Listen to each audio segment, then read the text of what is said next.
All right, so that we will share the recording on our YouTube channel, which is Nensky Open Lab, and it will be available soon. So hello, everyone. My name is Joanna Kloss, and I'm the host of the seminar. Today, we have a very special guest, and I'm pleased to introduce Professor Earl Miller. He will give a talk entitled Cognition is Rhythm. But before that, let me briefly introduce our speaker. Professor Miller received his PhD in psychology and neuroscience from Princeton University. He did a postdoctoral training at the National Institute of Mental Health, and then he joined the Department of Brain and Cognitive Sciences and the Picower Institute for Learning and Memory at MIT, where he leads his own lab. Professor Miller investigates neural bases of higher cognition functions in monkeys. And one technical note, you're welcome to ask questions at the end of the talk, and you can ask questions directly or type it in the chat and I will read it out loud. So Professor, welcome. Thank you for accepting the invitation, and the screen is yours. Thank you very much. Thank you for the invitation. It's really a great pleasure to talk to you, and thank you for listening. So you may ask, who am I? What do I do? Our laboratory at MIT, we study the neural basis of executive brain functions. These are the brain functions that we think of when we think of thinking. They're the brain functions that plan, focus attention. They're involved in learning, following rules, organizing thoughts, and decision-making. Now, we study them by recording electrical signals from the brains of animals, mainly macaque monkeys. And we use computational modeling and analytics to make sense of these signals. We throw a lot of math at the signals to try to interpret them. Now, why do we do this? Well, figuring out the brain is cool. Understanding cognition is cool. But more importantly, we want to understand cognitive dysfunction and diseases such as autism, schizophrenia, and attention deficit disorder, so we can open up new paths to treatment. Now, what are executive functions? Well, executive functions are the cognitive processes that are necessary for the cognitive control of behavior. Selecting and successfully monitoring behaviors that facilitate attainment of chosen goals. They're involved in predicting goals and coming up with the plans and means to make those goals come about. And this is thought to be a major function of the prefrontal cortex. Not only the prefrontal cortex, there are other brain areas involved, but it seems to be the main function of the brain's prefrontal cortex. And cognitive control, this ability to predict goals and to make plans to get goals, depends on our brain's ability to learn top-down information, what we have called the rules of the game, the goal-relevant structure of our world, what goals might be available, and what actions in the past have led to those goals. So I'll begin with a study that we started over 20 years ago in our lab, where we asked the question, how does the brain make categories and concepts? Now, categories and concepts are the fundamental knowledge, a top-down knowledge your brain needs to navigate the world. When you walk into a room, your brain instantly recognizes things as tables or chairs, and you know what they are and what to do with them. So categorization makes sense of the world. Now, prior work on how vision works, and that's our main modality, we work in vision, had discovered the nuts and bolts of sensation. So for example, we know that in the back of the brain and primary visual cortex, there are neurons that break down the visual scene into low-level features such as edges and bars of light. But we want to know, how do you get from bars of light, low-level visual features, to more abstract categories? Now, abstract categories includes everything from, tables and chairs to peace, love, and understanding, but we wanted to start modestly. So we began by training monkeys to recognize two categories, cats and dogs. And here's how we set up the experiment. We had three images of three prototype cats, a house cat, a cheetah, and a mountain lion, and three prototype dogs, 3 different breeds of dogs. We used a morphing algorithm that was developed in Tommy Poggio's lab at MIT to smoothly morph or blend these all possible combinations of the 3 prototype cats and the 3 prototype dogs. So if you look on this line here, this cat is gradually becoming this dog as we blend more dog into the cat. And this dog is gradually becoming this cat as we blend more of this cat into this dog. So what we have here, these are actually just a small, we could generate dozens, hundreds of unique images. This is just a small subset of them. But what we did is we trained our monkeys that there was a sharp boundary that didn't actually exist in the real world. So this is a smoothly varying shape space. This cat is gradually smoothly becoming this dog. This dog is gradually becoming this cat. But we defined a boundary at the 50-50 boundary there, and we trained the animals over a period of weeks or a couple months that everything that was more than 50% cat was by definition a cat. Anything more than 50% dog was by definition a dog. So what this allowed us to do is allowed us to group different images into a category like cat or dog, irrespective of what the exact appearance of those images looked like. So you see that this here is a cat and that here is a cat, even though they look very different from one another. At the same time, this is a cat and that's a dog, even though they look very, very similar, but they just happen to be on other sides of this boundary. So we trained our monkeys to ignore these details and categorize these images into cats or dogs, adding this meaningful grouping of these images into two different categories. And what we found after training is that the neurons in the prefrontal cortex signaled the category membership only. They lost any specificity for individual images and instead became responsive to just the category. So here's an example of just one single neuron here from the prefrontal cortex. Each of these rows is one of these morph lines, like C1 to D1 is this morph line between this cat and that dog, and so on and so forth. All combinations of the 3 prototype cats and 3 prototype dogs.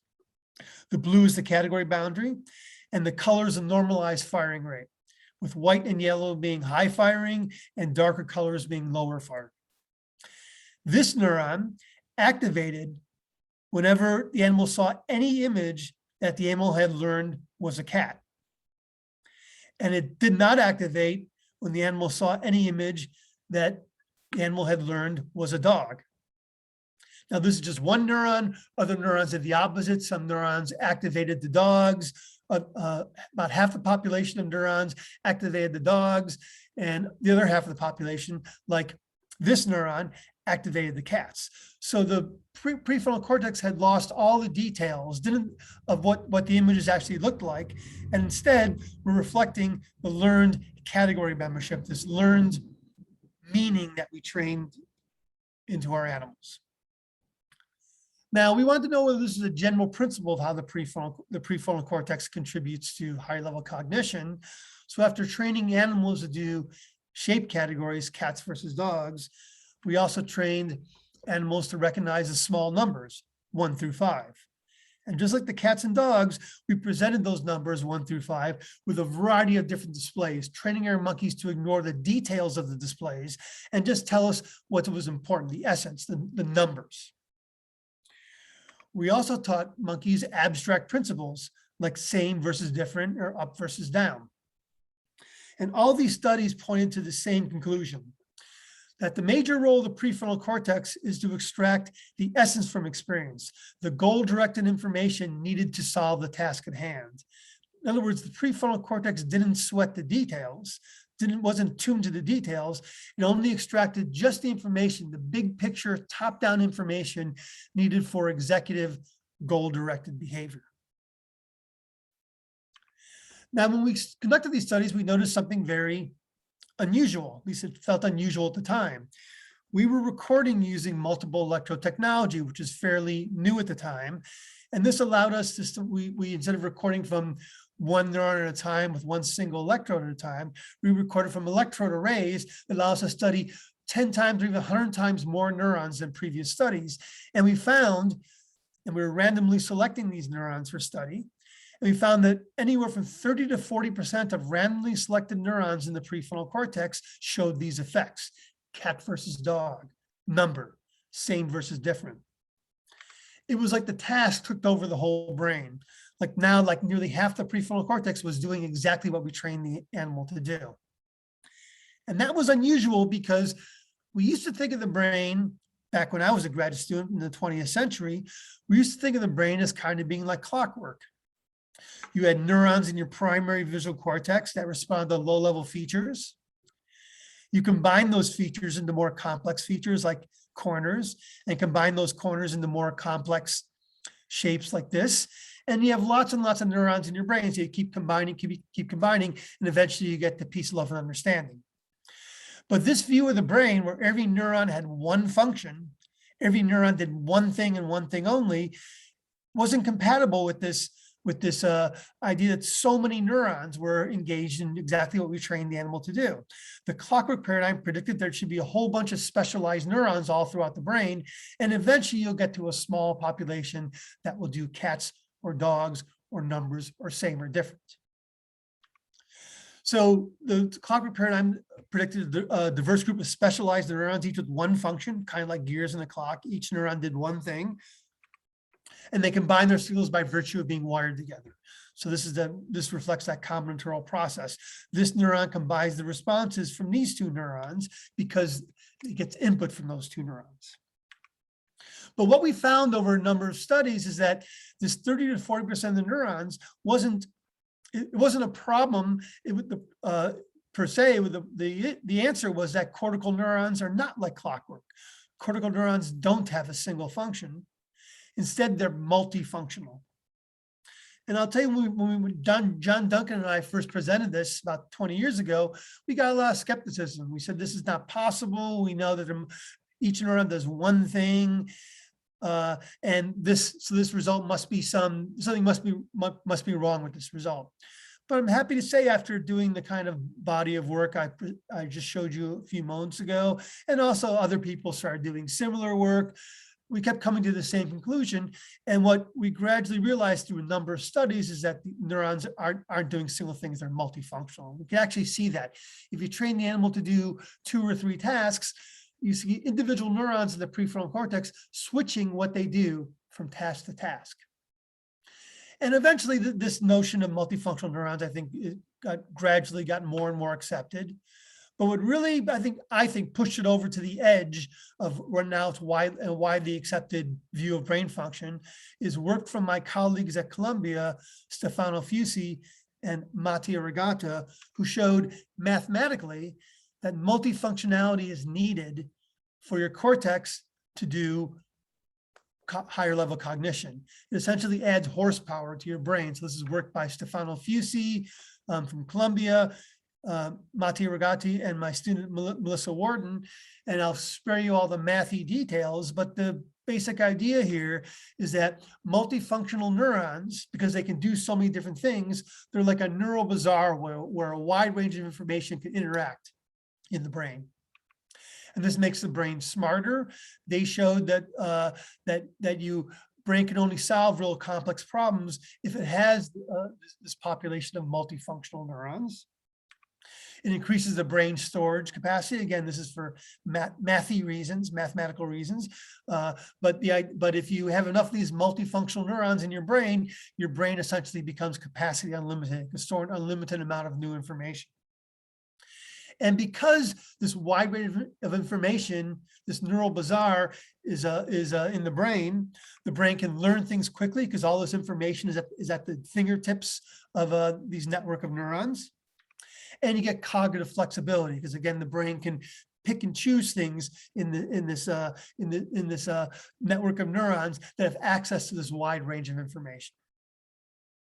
Okay, so I think now the idea of multifunctional neurons is fairly widely accepted, but this led to another problem with this old view, this 20th century view of the brain, that the brain was like clockwork, where every neuron does one thing, and importantly, that neurons combine, they work. The brain is built by neurons being wired together and combining their signals.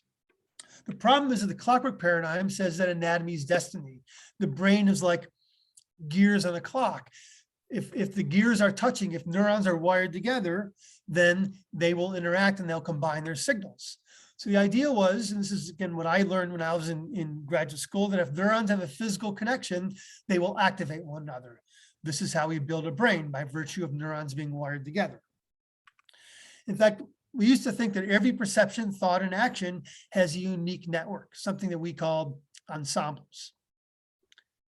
So the idea here was you have one thought, maybe this is a thought, the category of cat, and another thought, maybe it's the category of dog.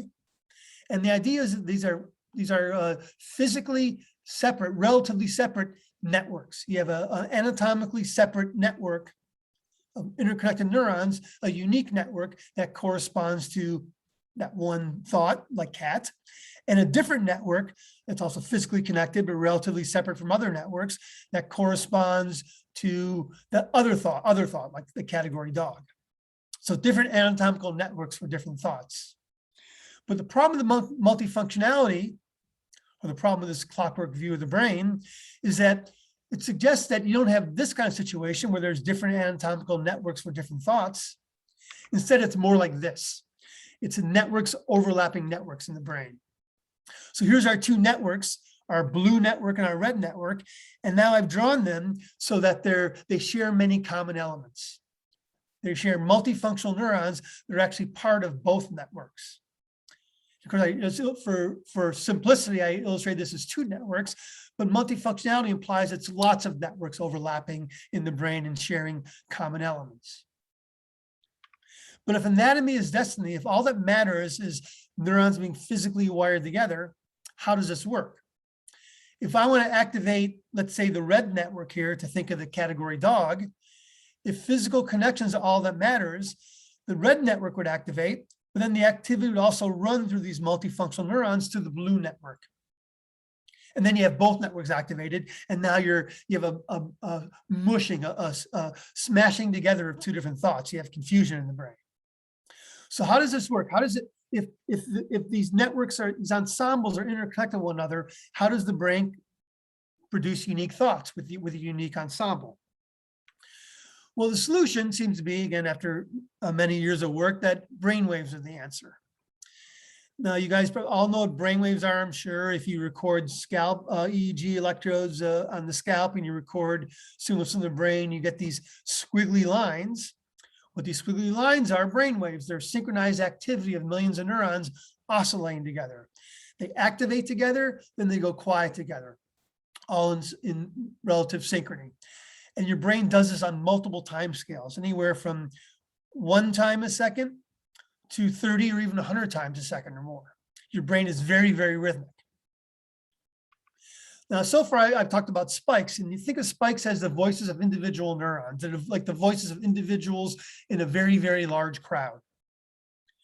Brainwaves are an emergent property.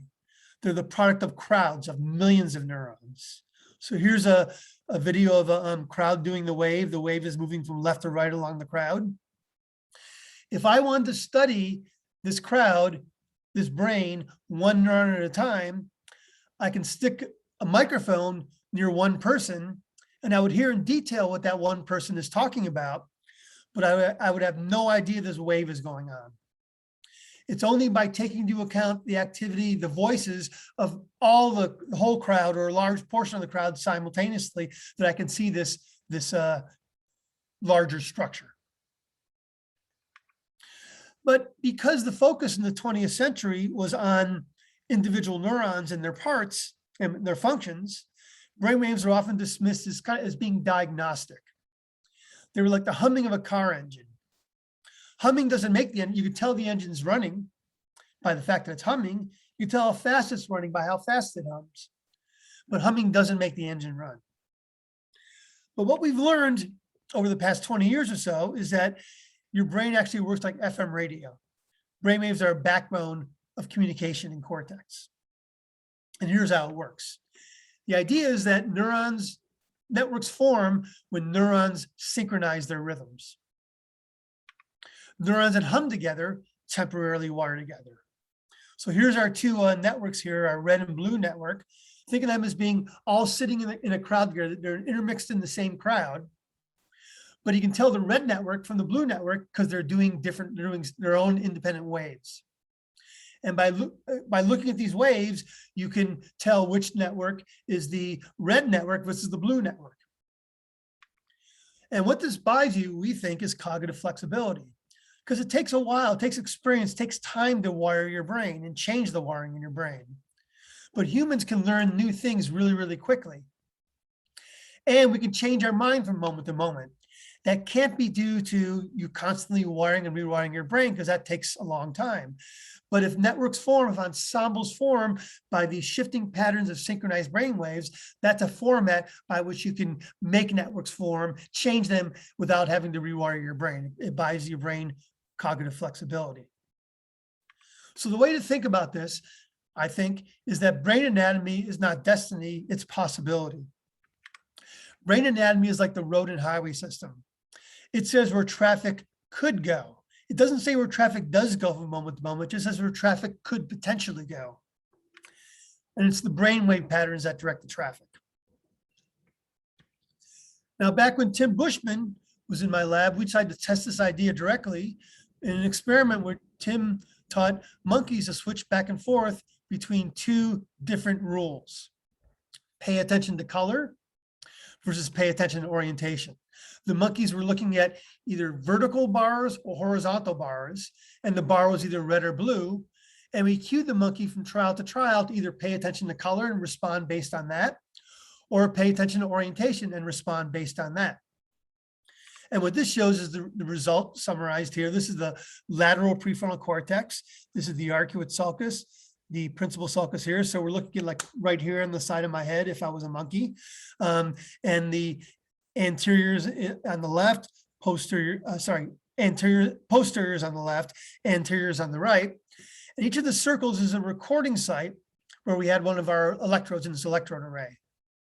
The colored lines connect recording sites that showed a significant increase in LFP synchrony when the animal was performing the color rule versus the orientation rule. Now, we looked across everywhere from 1 hertz to up to nearly 100 hertz for these effects, and we found them only in the beta range, 12 to 30 hertz. And what we found is a unique pattern of beta synchrony for one rule, pay attention to color, and a different pattern of beta synchrony for the orientation rule, pay attention to orientation. There's overlap here between the rules, but you see there's unique patterns, which supports this idea, this hypothesis that brain rhythms, synchronized rhythms in the brain, help form neural ensembles. In this case, for the rules the monkey was using to solve the task. Now, to explore further this idea that brain rhythms underlie high-level cognitive functions, we turn to another study where we train animals to perform a simple working memory task. The task is represented on the slide. I won't bother to walk you through all the details. The important thing is right here. The animal was shown 2 or 3 colored squares, and the animal had to remember the color and location of those squares over a brief 1 second or so delay. So hold it in working memory for 1 second. And this is what we found. One thing we did, this is work by Michael Lundquist when he was in the lab. And what we did, which was unique, is that we use our electrode arrays to record working memory. The working memory studies have been around for about 50 years or so. Most of the studies, many of the studies you read about, were done with just a single electrode. And when you're recording with just a single electrode, you got to do a lot of averaging across trials to separate signal from noise. But what if some of that noise wasn't actually noise? What if it's actually signal? So what we did is we used our electrode arrays to record from many neurons simultaneously in the prefrontal cortex, and we examined what working memory looked like on individual trials, in real time on individual trials. So here is time on the x-axis. S1 and S2 is when the monkey saw 1 colored square, short gap in time, another colored square, and the animal had to hold both colored squares in working memory over this delay. And what's shown here on the y-axis is frequency of LF local field potentials, and the power is shown in color. And what we found was that there was actually some complex dynamics underlying working memory. There was bursts of gamma You see that here. Here's bursts of gamma. And these bursts of gamma, as measured in the LFP, were associated with spiking that was carrying information about what the monkey was holding in working memory. So each one of these bursts was associated with spiking. And from the spiking, we could decode these two colored squares the monkey was holding in working memory. So we found that spikes carrying the working memories were coexisted in time with these brief bursts of gamma. Now, we also found there was beta burst too, here in a lower frequency range. So gamma was about 40 hertz and above. We also found beta, a lower frequency beta burst too. They were not associated with the spiking carrying the working memories. What they were is they were anti-correlated with gamma. You can see that here. Here are these gamma bursts going off, and the beta bursts tend to occur whenever gamma is not appearing. And here's what this looks like across when you average across trials. In the upper plot are the rate of gamma bursts across time in the trial. And the lower line shows the rate of beta bursts. So you get an increase in gamma bursting when the animal is viewing the stimulus that's a hold in working memory, here at S1 and S2. Then over the working memory delay, first gamma drops down, then the gamma bursting gradually increases. And again, all this gamma bursting is associated with the spiking actually carrying the working memories. But interestingly, beta, lower frequency beta bursting was anti-correlated with gamma. Whenever gamma went up, beta went down. Whenever beta went up, gamma went down. So if gamma is carrying the working memories, what does beta do? Well, as I showed you just a few minutes ago, we found that beta is forming neural ensembles for the rules the animal is using to solve a task. Not the contents of working memory, the colored squares, but the top-down information, the rules the animal is using to solve the task. In fact, when we looked across for a variety of top-down information, rules, categories, concepts, and whenever we looked for how top-down information is represented in the brain at this brainwave level, we found unique patterns of beta brainwave synchrony for every bit of top-down information we have looked for. And what that suggests to us is this may be a mechanism for volitional control of working memory. The important thing to remember about working memory is working memory, this active holding of information in mind, it's not just short-term memory. The most important feature of working memory is that it's under volitional control. We can choose what to pay attention to. We can choose what to hold in working memory. We can choose how long to hold in a working memory. Working memory is one of the main mechanisms your brain uses to wrest control from the environment and turn control inward to our own brains, to our own volition and will. So what this suggested to us is top-down rule information was carried by beta rhythms. And because of this anti-correlation, maybe the beta rhythms inhibits or gates the gamma carrying the bottom-up information.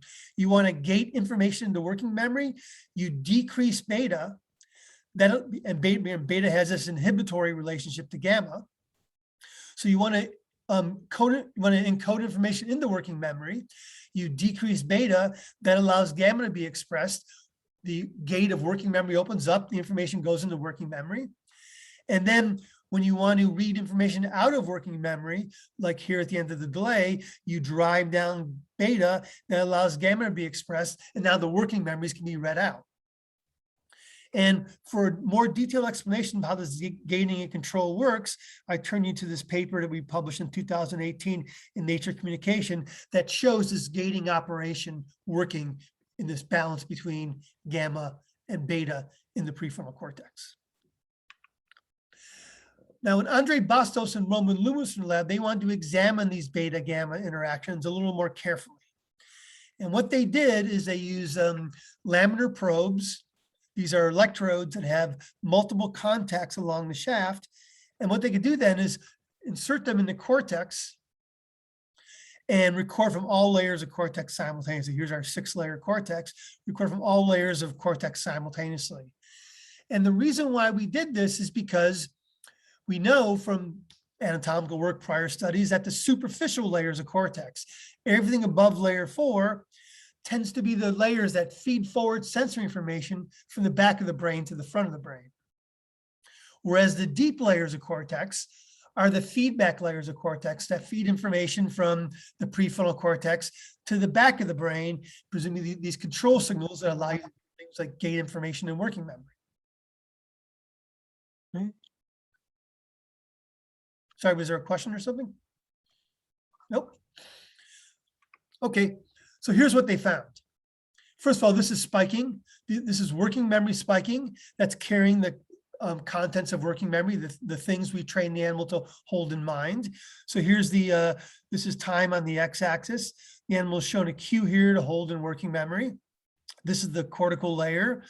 The dotted line is the middle layer, layer 4. And this shows the spiking activity relative to baseline level. And it shows that the spiking that's carrying the contents of working memory is mainly in the superficial layers of cortex. It's also in the deep layers of cortex, but there's much more spiking in the superficial layers of cortex. And that makes sense because we're cueing the animal to hold sensory information in working memory. And since the superficial layers are feeding forward sensory information from the back of the brain to the front of the brain, that's where we'd expect the spiking to be, that's carrying this, that's holding this sensory information in working memory. What they also found is that there was a difference between beta and gamma. There was more gamma in the superficial layers of cortex. Here's again our cortical layer on the x-axis. This is now power on the y-axis. Here's our middle layer of cortex. The blue shows gamma power as a function of cortical layer, and the red shows beta power as a function of cortical layer. You can see there is both beta and gamma in superficial and deep layers, but there's more gamma in the superficial layers and more beta in the deep layers of cortex. Now, this makes sense because remember, gamma is the feed forward rhythm. It's feeding forward the sensory information. So it should be in the superficial layers of cortex, which are feeding forward sensory information from sensory cortex. Now, according to our hypothesis, beta are the top-down control signals feeding from the front of the brain to the back of the brain, the control signals that gives the animals the rules, the knowledge to perform the task. And that makes sense that they should be in the deep layers of cortex because the deep layers are the feedback layers that carry these top-down signals that allow the brain to control its own processing. And they found that this anti-correlation between beta and gamma are negatively correlated across these cell layers. So this plot shows the color shows the correlation between beta and gamma. The y-axis shows the layer providing gamma, whether it's deep or superficial layer. And the x-axis shows the layer providing beta, superficial layers or deep layers of cortex. And you can see the anti-correlation. Whenever beta is high in the deep layers of cortex, gamma is low in the superficial layers of cortex. Whenever gamma is high in the superficial layers of cortex, beta is low in the deep layers of cortex. So it's the same anti-correlation I showed you earlier, but now played across the superficial and deep layers of cortex. So it supports this idea that, that the brain feeds forward sensory information, bottom-up information in the superficial layers of cortex. It feeds back top-down information in the deep layers of cortex. And there's this inhibitory relationship, one-way inhibitory relationship where the top-down beta can inhibit gamma and therefore get control over encoding sensory information and loading it into working memory. So here's how this works. Well, we found that top-down information is carried by deep layer beta. Now there's both beta and gamma are both in superficial and deep layers. And what we found through various analysis like Ranger's causality is top-down information carried by deep layer beta. The deep layer beta is actually positively correlated with superficial layer beta. It's weaker in superficial layers and deep layers, but the deep layer beta is positively correlated with superficial layer beta. In turn, superficial layer beta is anti-correlated with superficial layer gamma and the spiking that's carrying the working memories. So therefore, there's an inhibitory mechanism where by regulating deep layer beta, we can turn on and off superficial layer gamma and spiking that's doing working memory, that's carrying the contents of working memory. Now, another recent study where we found that beta and gamma were important was a study where we looked at what happens when working memory, vision is split between the right and left visual fields. We want to know how this split between the right and left visual fields is resolved at the highest levels of cognition in prefrontal cortex and working memory. Now, we all know that back in visual cortex, the right side of your brain sees the left side of vision, and the left side of your brain sees the right side of vision. Well, the split is also true even in working memory. We've shown, as have others, that the right and left sides of vision have independent working memory capacity. So it used to be thought that somehow this split between the left and right in visual cortex is somehow healed in the prefrontal cortex, which can do both right and left. Well, we found that is not true, that this right and left split is even true at the level of prefrontal cortex and even true for working memory. So this is weird because visual cognition seems seamless. If I'm playing Frisbee and the Frisbee crosses my visual field from right to left, I don't notice this split. So how does the brain unite the right and left sides of vision? So what we did is we taught animals to hold information in working memory and then did a trick to try to induce them to move the working memories between the left and right brain, right to left or left to right. And here's how this worked. We had the animals fixate a spot of light on one side of a computer screen. Then we presented an item to hold a working memory like this banana to one side. Now here we're presenting the banana to the right side of vision, which means it will be encoded in the working memory in the left prefrontal cortex. Then what we did on half the trials, we had the animal shift its eye gaze from the left side of the screen to the right side of the screen, or vice versa. The animal switches its gaze from one side of the screen to another. That was on half the trials. On the other half of the trials, the animal just kept its eye in the same place. But on the trials where the animal switched its gaze, if the stimulus was still visible on the computer screen, that should switch the processing of the stimulus from one side of the brain to the other. That's the way vision works. But in this case, the stimulus wasn't visible. The animal's holding it in mind in working memory. So if the stimulus is still on the screen, it would move it from one side to the other. The question was, does this move the stimulus in the mind's eye, in working memory, from one side of the screen to one side of the brain to the other? And it does. So here's this contralateral bias that shows that vision is split between the right and left visual hemifields. If you're recording in the right brain, you present something on the left side, well, that's contralateral, so you get more activation for contralateral images. It's true in the visual system, it's true in the prefrontal cortex and working memory. So here's the spike rate for contralateral versus ipsilateral. Ipsilateral, you get little, if any, spiking. That's split between left and right. Then right here is the trials, half the trials where the animal made the saccade that would move their eye gaze from one side of the screen to the other and hopefully transfer the working memory from one side of the brain to the other. These lines here, these lines right here and here, shows the activity on trials where the animal didn't move its eye, where everything just stayed where it was. So the contralateral bias just continues all through the working memory delay. Contralateral here and ipsilateral here. But these other lines here and here shows what happened when the animal moves its eye. There's a burst of activity because the animal's moving its eye.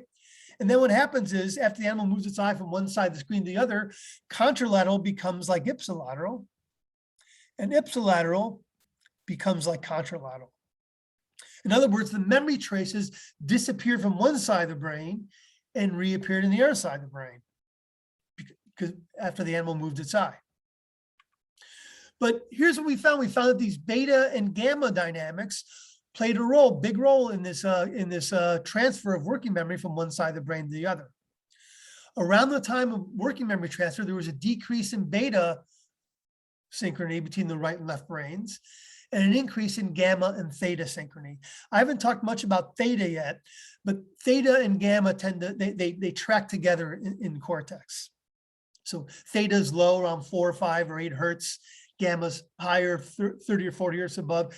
Beta's in between. There's this anti-correlation between gamma and theta and beta, which is in the middle. So here's the frequency. And this is now not power, but it's a measure of synchrony in different frequencies between the right and left prefrontal cortex. And around the time the animal made the saccade, the first thing that happened is there was a decrease in beta. Blue is a decrease, red's an increase. There's a decrease in beta. Remember, decreases in beta allow gamma to be expressed. And sure enough, that's what happens. Gamma synchrony increases, and now the working memory is transferred between the two hemispheres. And a Granger's causality measure of this alpha synchrony showed that the directionality of the synchrony was the same as the memory transfer. The directionality was directional from the sender hemisphere to the receiver hemisphere. So the directionality of the synchrony went in the direction of the working memory transfer, either left to right or right to left, depending on which way the memory is being transferred. Now, in considering this work, we wondered, well, if this beta gamma push-pull relationship is true, why is it just for working memory? Your brain needs this top-down control all over cortex. And Michael Lundquist and Andre Bastos did a study where they recorded all over in a variety of different cortical areas from prefrontal cortex down to visual cortex and found the same dynamics was there. The beta gamma push-pull anti-correlation was in frontal cortex, parietal cortex, and visual cortex. And this suggests that this may be a common mechanism all over cortex, and it plays an important role in cortical function in general, not just working memory. Now, one thing I'll mention is that another interesting finding is that we found that as you move from visual cortex up to frontal cortex, there's a gradual increase in frequency.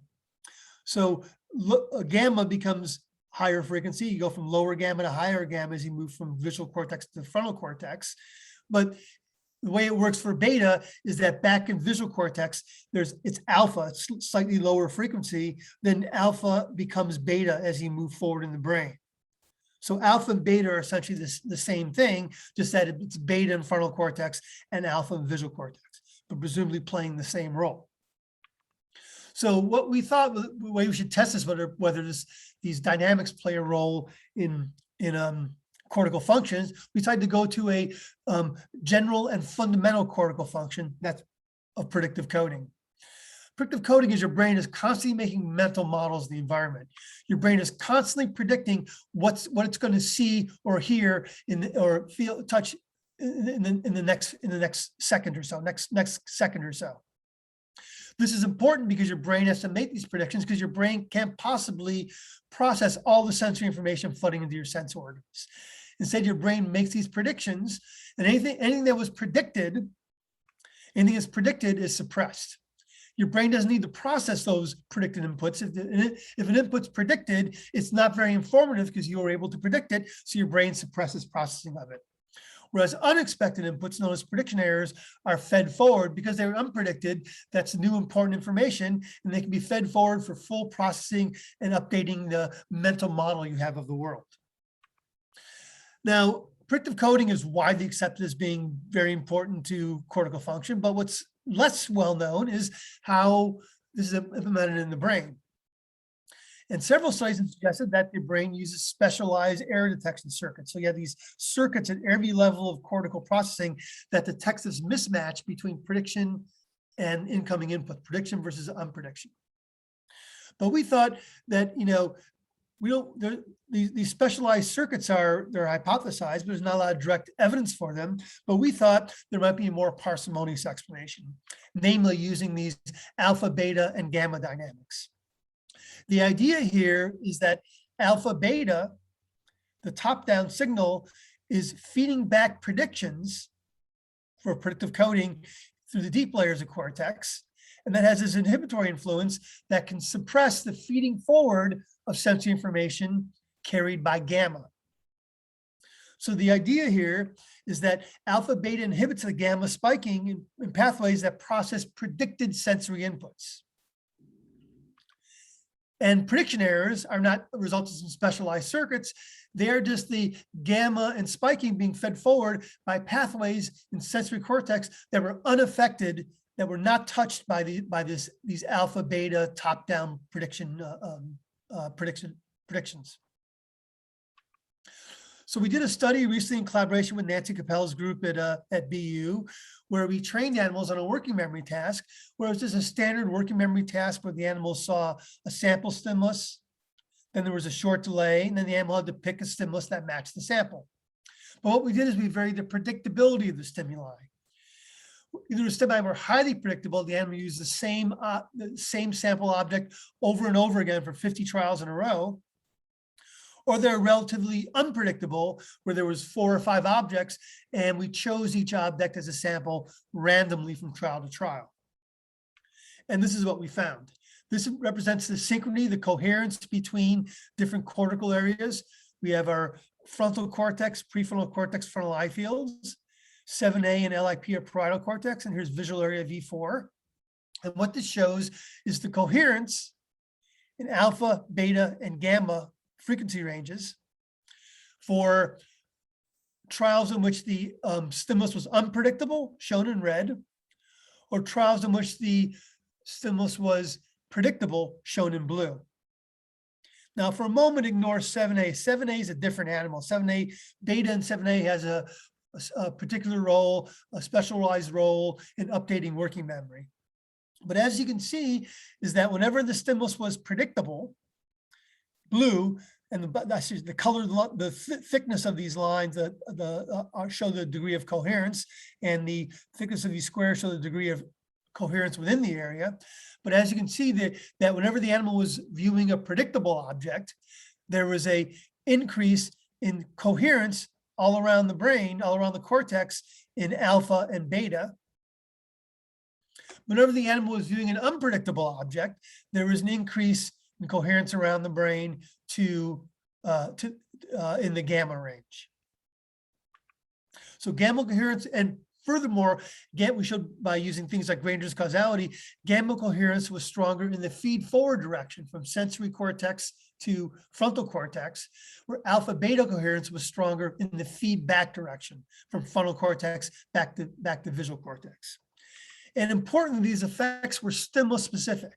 These coherent effects were strongest at the recording sites where the spiking preferred that specific unpredicted or predicted stimulus. In other words, this wasn't a general flood of alpha beta coherence from the front of the brain to the back of the brain. These alpha beta coherence was targeting the circuits in sensory cortex that process that particular predictable object. Okay, so we think that we're exploring this further. We're doing studies now to try to manipulate these alpha beta rhythms, see if we can change the animal's ability to predict objects and change the feed forward of prediction errors in the brain. So that's further ongoing work. One last study I'll tell you about under our theme today of cognition as rhythm is we recently asked the question of why does general anesthesia cause a loss of consciousness? This may be unsettling to know, but even though we've used general anesthesia for over 100 years, no one really knows why it works. They still know that it works. And it was long thought that anesthesia just turned off your brain. Well, anesthesia doesn't turn off your brain. What it does is it changes the brainwaves, changes the rhythms in your brain. So here's what your brain looks like when you're in a normal, alert, and awake state, hopefully now. This shows LFP recordings from 4 different cortical areas: frontal eye fields, prefrontal cortex, posterior parietal cortex, in this case, superior temporal gyrus, auditory cortex. So these are LFPs. LFPs, again, they are the roar of crowds in these different parts of the brain, average of many, many, many neurons. And below is spiking individual neurons from the LFP traces, from the crowd. And what happens when you're awake and alert, there's a lot of high frequency chatter from your brain as networks form and unform and do so in these ranges that we associate with consciousness, like gamma and alpha beta for control, lots of high frequency chatter in the brain. Then what we did is we anesthetized our monkeys with propofol, a common anesthesia that's used often in humans. And what happens is after the monkeys lose consciousness as a result of propofol, all these high frequency chatter in the brain is replaced by this low frequency 1 hertz hum. The whole cortex becomes entrained to this low frequency 1 hertz hum. You see it here. Here's the low frequencies expressed in the LFPs, and you can see these spikes line up to these low frequency hum, so that all the high frequency chatter is replaced by these low frequency oscillation between up states and down states in the brain. So your anesthesia doesn't just turn off your brain, silence your brain. What it does is it drastically changes the frequencies. It shifts from these high frequency brain waves that we associate with consciousness and normal cognition, and overwhelms them by producing this low frequency hum. We wanted to test this hypothesis to see if we can take animals that were unconscious due to the influence of propofol, due to the induction of propofol anesthesia, see if we can reinsert this high frequency brain waves into the brain, as high frequency signals into the brain, by stimulating the brain. In this case, we actually went down to we stimulated the thalamus, because the thalamus has these loops to the cortex, and we stimulated the thalamus at high frequency to see if we can replace this high frequency chatter in the anesthetized brain and thereby wake the animals up. And it worked. High frequency electrostimulation of the thalamus restored high frequency chatter in the cortex, and the animals woke up from anesthesia. And then when we turned off the high frequency stimulation, the animals fell back onto unconsciousness. And we're using these kind of studies to develop safer methods of delivering anesthesia. Not only trying to develop methods to wake people up from anesthesia as needed, but developing feedback systems so we can measure how deep people are under anesthesia and carefully titrate the dose of anesthesia to keep it within safe range. And this is work that we did in collaboration with Emory Brown's lab at MIT and MGH. So here's the conclusions. We think that alpha beta is like a control signal that feeds back top-down information throughout cortex. That can be something on the higher cognitive level, like working memory. I choose what to pay attention to. I choose what to load into work memory, what to think about. But also, it's part of this ongoing control signal that works automatically through things like predictive coding, where your brain is automatically making these predictions. We think the alpha beta is carrying these predictions from frontal cortex to sensory cortex in the deep layers of cortex. This regulates the expression of gamma, that traffics, that carries bottom-up sensory information, the contents of thought. And this may be a modal cortical circuit that plays a general role of top-down control of working memory and attention, predictive coding, and as we showed, even the transfer of memories between the cerebral hemispheres. So I thank you for your attention, and I'm happy to take any questions you might have. And importantly, I thank the people in my lab who do all the hard work in creating these results. Thank you. Thank you very much. That was a great talk. And now we are ready to open the discussion. And since we have a big audience, I suggest you to raise your hand, and then I'll ask you to unmute yourself and ask your question.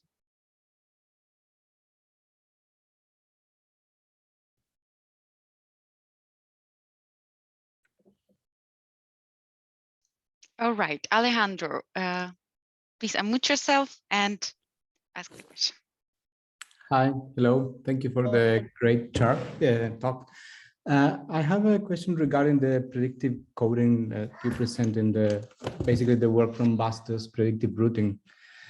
So I find it quite attractive, but I struggle a little bit in some circumstances to explain how this might work. In particular, I'm thinking about the omission of a stimuli that we know elicit a big response.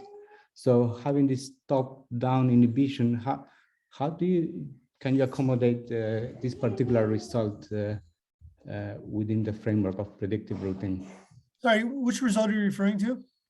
So when there is a regular stream of sounds and, for example, or visual presentation, and you omit one particular stimulus, then usually we see a big response, in particular in humans. I'm thinking, I haven't seen that in in animal models, but I guess would be quite similar. So how that will be explained in terms of predictive routing? It would be explained in terms of, so it's like an oddball effect where you have like a pattern, then you violate that pattern. Yes, Right. Yeah, but so, violate with an omission particularly. yeah, so we explain it by that there's some clamping down of activity in a visual cortex, and then for that, so then when the stimulus doesn't appear, there's this, that would be a prediction error. It's unexpected. It releases there's this unexpected thing happen, and it releases the beta and drives down the gamma. But I agree. I mean, we're now doing oddball type experiments where the animal do like you present a stimulus A and B, and we're looking for that predictive coding. And it's a little, we think that for oddballs that are like omission of a stimulus, that should be this release. It should be like a compensatory thing where you have inhibition, then you release it and you get activation. But it is more complicated, you're right, than just suppressing a incoming sensory input. So we hope to answer that question very, very, very soon. But the hypothesis is that would be just when you release inhibition from cortex, you'll get a compensatory increase in gamma and spiking. Well, I'm looking forward to see the results. Thank you so much. Thank you. Veronica, would you like to ask the question? Hi, nice to meet you all, and thank you very much for your talk. It was awesome.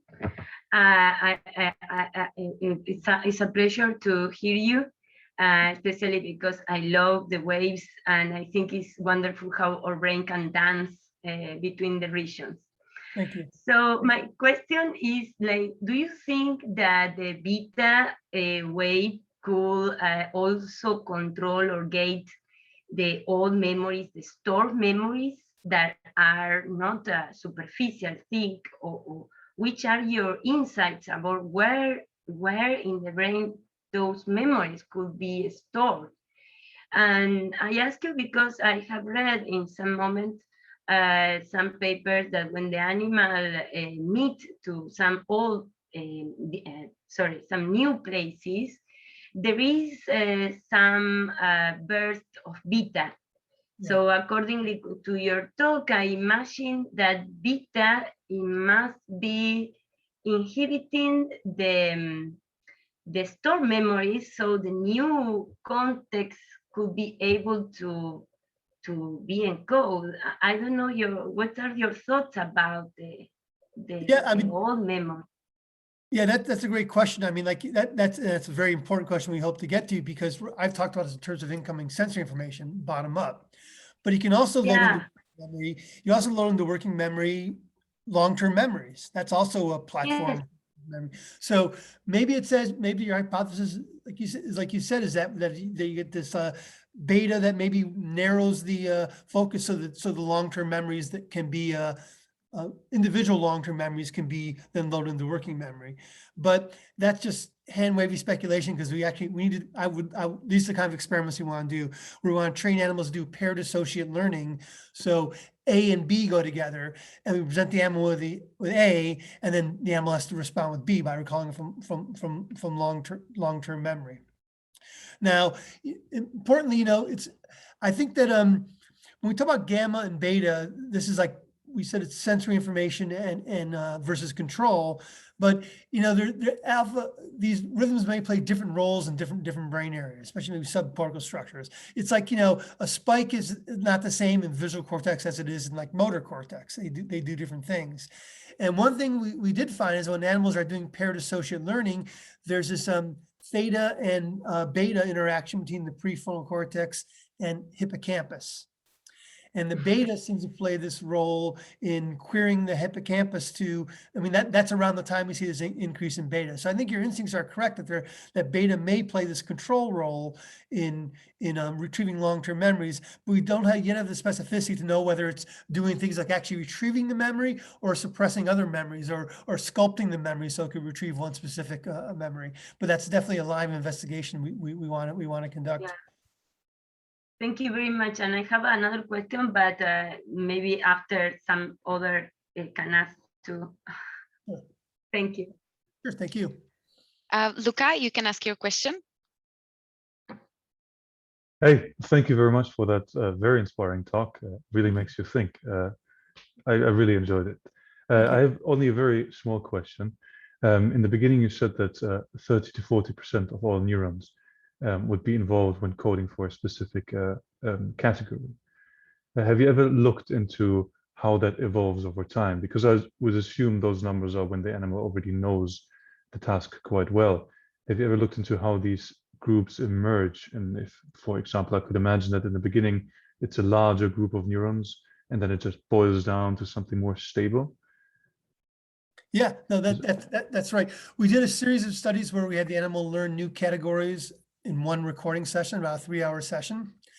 And we find that, yeah, there's exactly a lot of neurons activated, and then you do see the sculpting process with experience. So it's not like you go from 100% neurons down to 30%. There's this like sculpting where you go from like 50 or 60, and then you get down to like 30 or 40.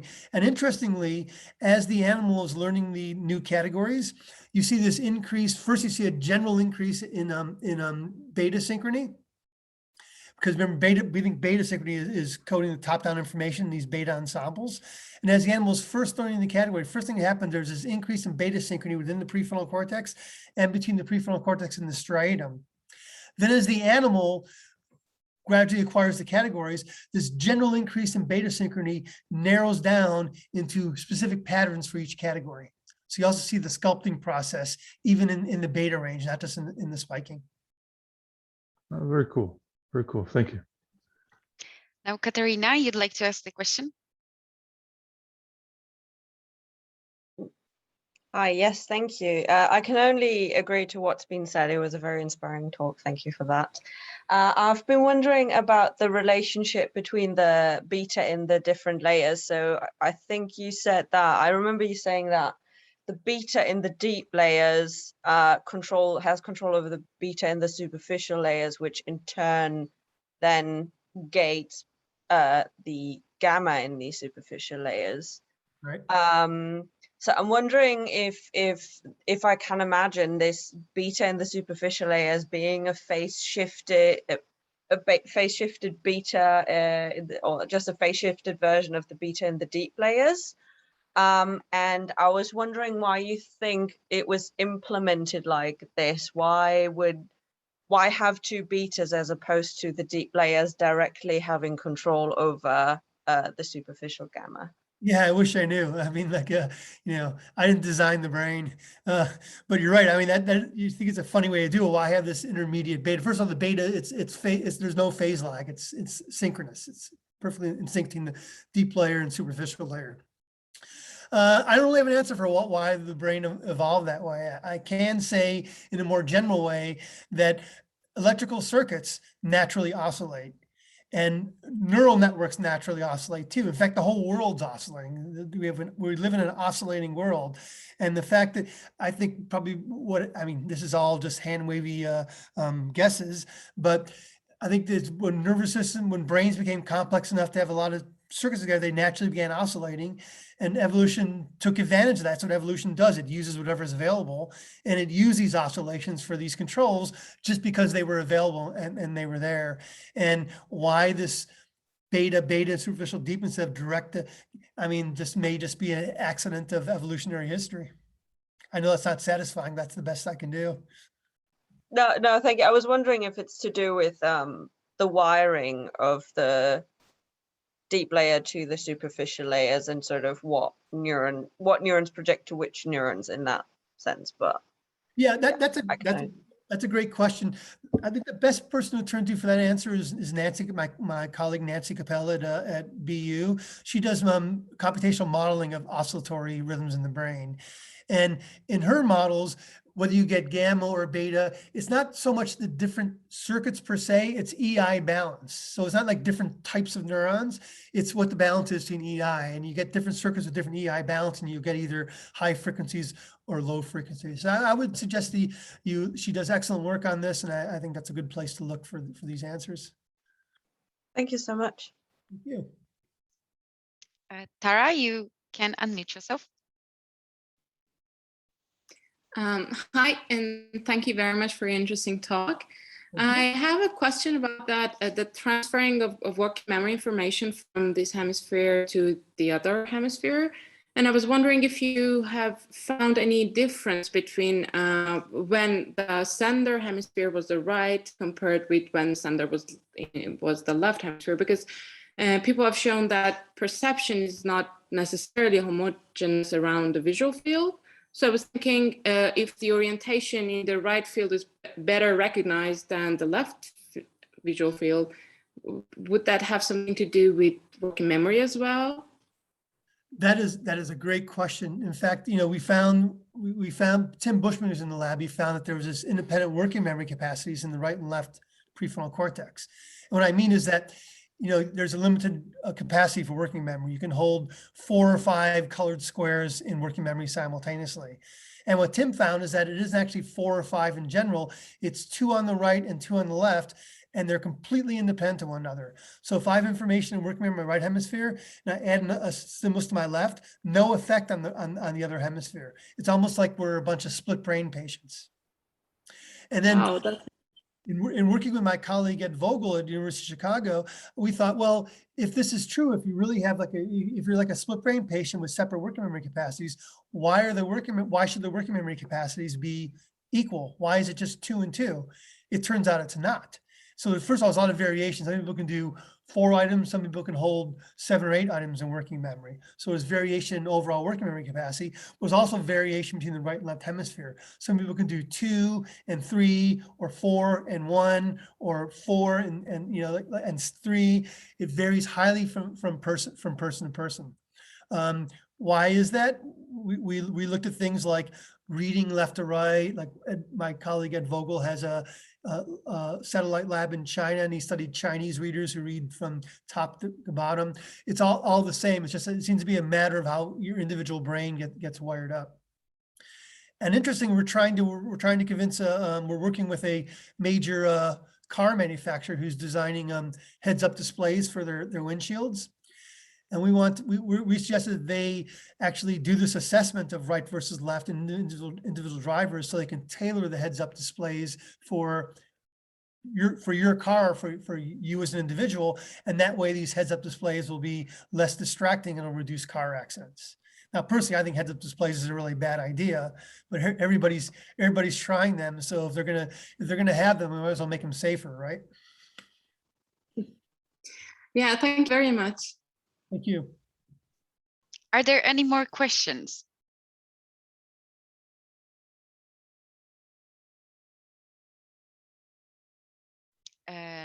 Luca, is that another question?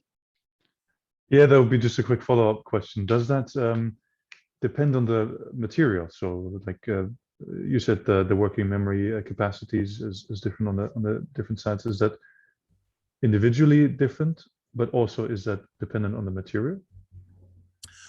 Yeah, that's a good question. We haven't gone to that level of detail. It's kind of like the old classic studies of working memory. What is a chunk of information? Like, is it object? Is it features? It's generally mainly object based, because if I tell you find the red thing on a green field, and there's an red apple in the green field, you will notice the red thing, but the shape comes along with it. So there seems to be this binding together of different features. So it seems to be more object based. But of course, humans are very good at chunking information. Like if you want to hold a string of digits in working memory, 4, 5, 6, 7, you can code it as 45, 67, and now there are 2 chunks instead of 4. So it seems like a straightforward question to ask, but it's really more difficult than you imagine. But it seems to be more, at least in the visual domain, the way we test it, seems to be more based on the object itself, not the number of features of the object. Okay, thank you. Thank you. We'll take the last question from Veronica, so you can unmute yourself. Okay, thank you. My question was because related to the odor stimuli, because I have read that the odors evocate beta oscillations.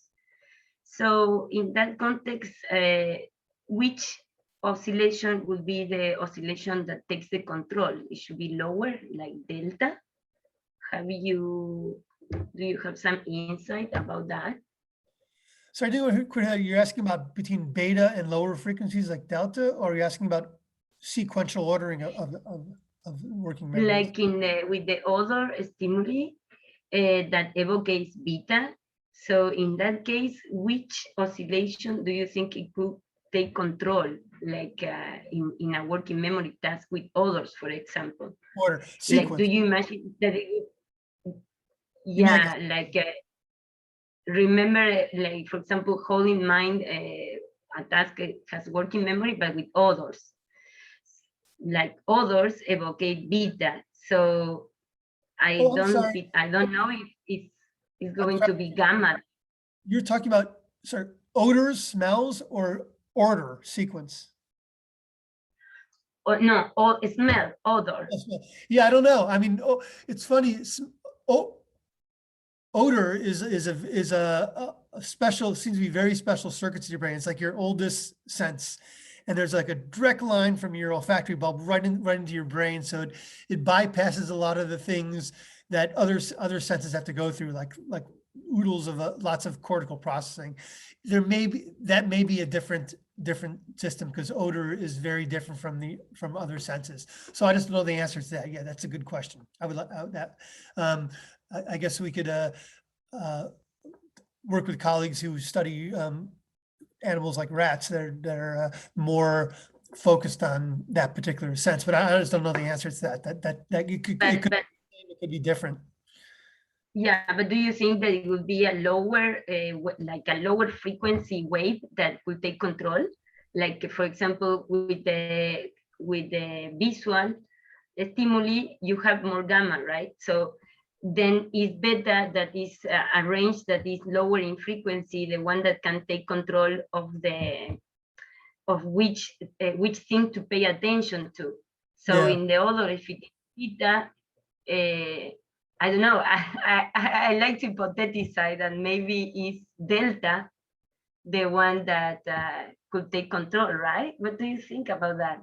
It's possible. I mean, I don't want to get too hung up on labels like beta or gamma or even alpha, because these are artificial frequency bands that somebody drew up like 100 years ago or so. I think the main thing is that this bouncing higher frequencies and low frequencies, and the exact frequencies themselves may not matter as much as this balancing the two. So it's perfectly possible that in a different system, like odor or anything else, there could be a shifting up or down of the relative frequencies. But I think it's the low controlling high frequencies that's the important take-home message. Thank you. Thank you. There is a request in the chat from Tara. Would you mind mentioning the papers in which you showed hemispheres work independently in working memory? Oh, that's a Bushman et al. 2007. And I believe it was a PNAS, Proceedings of the National Academy of Sciences. I can try to look it up, but it's Bushman et al. 2007. And it's called Cognitive Capacity or something with working memory. If you write me an email, I'm happy to send you the exact reference. All right, perfect. So I think we're good to go. Thank you once again for your talk. And as I said, it is recorded, so we will share it on the YouTube channel, and we're happy to share it among the audience. Thank you. Thank you. Bye. Bye.